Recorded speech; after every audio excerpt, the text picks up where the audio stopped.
Okay, so you want to own a restaurant.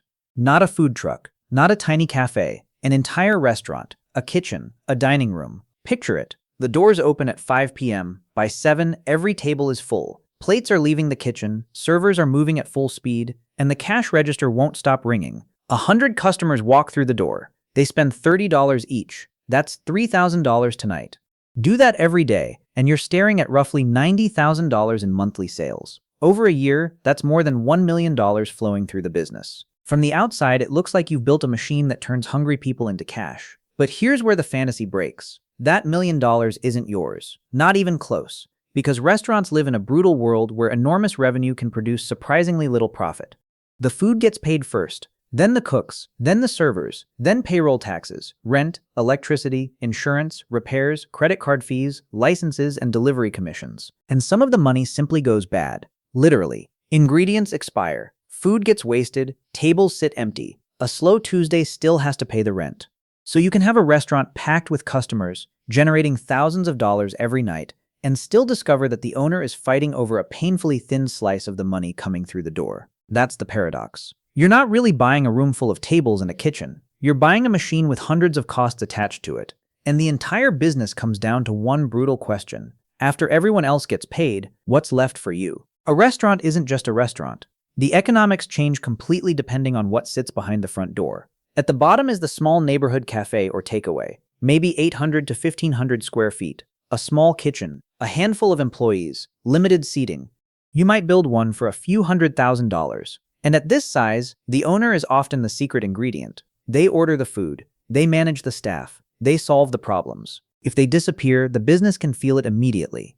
Then you move up to the full-service neighborhood restaurant. Now you're looking at thousands of square feet, dozens of employees, a larger kitchen, bigger inventory, and potentially more than $1 million in annual sales. Sounds better, but here's the catch. You're not just selling more meals, you're operating a much larger machine. More customers mean more ingredients. More ingredients mean more purchasing. More employees mean more payroll.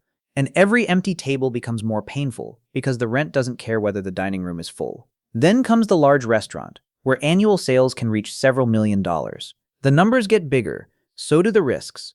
And finally, there are multi-location operators, 5 restaurants, 10, 50. Now purchasing power and centralized management can create serious economies of scale. But one bad decision can spread across the entire network. That's the paradox of scale. A bigger restaurant can multiply your revenue, but it can multiply your financial obligations even faster. The first mistake is thinking the purchase price is the cost of owning a restaurant. It isn't. It's the price of admission. Imagine putting $500,000 into opening a serious full-service restaurant. $500,000 gone before the first dinner rush. But the money doesn't stop there. The kitchen needs equipment. The dining room needs furniture. The building needs renovations. You need licenses, technology, deposits, inventory, signage, and enough cash to survive until customers start coming through the door. And if you borrowed part of that money, the clock starts ticking immediately. Then the real burn begins. Rent, payroll, food, utilities, insurance, repairs, credit card fees, marketing. Every month, the restaurant wakes up with a bill waiting for it. Now imagine the business generates $90,000 in monthly sales. Sounds incredible. Until the money starts disappearing. Suppose $30,000 goes to labor. Another $27,000 goes toward food and beverage costs.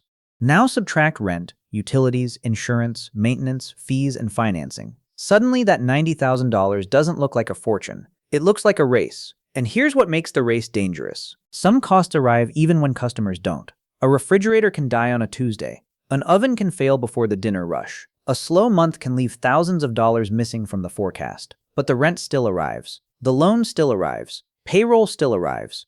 That's the brutal reality of restaurant ownership. The purchase price gets you through the front door. The operating costs decide whether you can afford to stay there. So where does the money actually come from?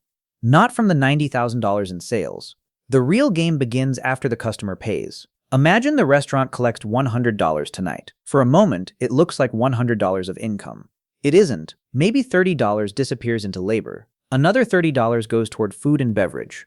Then rent takes its slice. Utilities take theirs. Insurance, credit card fees, repairs, marketing, licensing. And suddenly, that $100 has been attacked from every direction. What survives is the number that matters, the spread. Because restaurants don't become great businesses simply by selling more meals. They become great businesses by keeping more of each dollar they sell.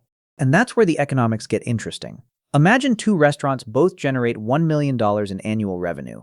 From the outside, they look identical. Same sales, same headline, completely different outcome. One struggles to cover its bills. The other produces a meaningful profit. The difference can come down to a few percentage points of margin. Waste gets eliminated. Staffing matches demand. Menus push higher margin items. Prices move when ingredient costs rise. Tables turn faster. Equipment stays productive. Small improvements compound across thousands of transactions. And here's the part most customers never see. The owner isn't obsessing over whether one extra burger gets sold. They're obsessing over what happens to the dollar after that burger is sold. Because when margins are thin, protecting an extra $3 or $4 out of every 100 can transform the entire business. That is the hidden profit engine. Revenue makes the restaurant look successful. The spread between revenue and costs is what actually makes the owner money. This is where restaurant ownership gets dangerous. A restaurant doesn't have to stop making money to become a terrible investment. Sometimes, it only has to make less money than the business was built to handle. Look at Red Lobster. In 2024, the chain filed for Chapter 11 after years of financial pressure, with hundreds of locations carrying leases, labor costs, debt, and other operating burdens. From the outside, it was still a massive restaurant business, but scale couldn't save the economics, and that's the trap. Imagine your restaurant generates $90,000 a month. Business is good, then sales fall 20%. Suddenly you're doing $72,000. But did your rent fall 20%? Did the loan payment fall? Did insurance disappear? Did your equipment stop needing repairs? No. The revenue moved, the obligations stayed. Now add debt. Suppose you borrowed heavily to build the restaurant. When sales rise, leverage can make your return on invested cash look fantastic. But when sales fall, that same leverage becomes an anchor. You're still paying for yesterday's expansion with today's revenue, and cash starts disappearing faster than profit statements can warn you. That's the terrifying part. A restaurant can still have customers. It can still generate revenue. It can even look busy from the sidewalk, and yet the owner can be running out of cash. Because bankruptcy doesn't require zero sales. It requires a business whose cash inflow can no longer carry its obligations. The restaurant doesn't have to stop earning money. It only has to stop earning enough. So, is owning a restaurant actually worth it? Maybe, but the answer isn't hiding in the revenue. It's hiding in the spread. Imagine a restaurant doing $1.2 million in annual sales. In a strong year, roughly 30% might disappear into food and beverage, another 30% into labor, with rent, utilities, insurance, repairs, fees, and other expenses consuming much of what remains. If the owner ultimately keeps around 8% before taxes and owner-specific expenses, that's roughly $96,000 on $1.2 million of sales. Now change the environment. Sales fall to $1 million. Food costs rise. Wages increase. A refrigerator dies. Then the oven goes down. That comfortable 8% margin can collapse toward 3%. Suddenly, a business processing $1 million in sales may leave only around $30,000 before taxes and other owner-level costs.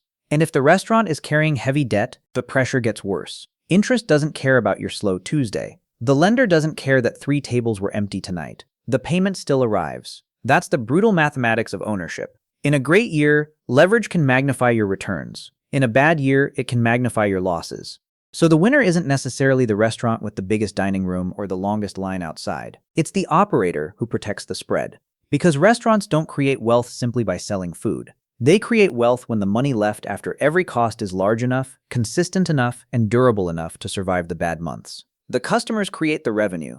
The margins create the wealth. And the owner survives by protecting the difference.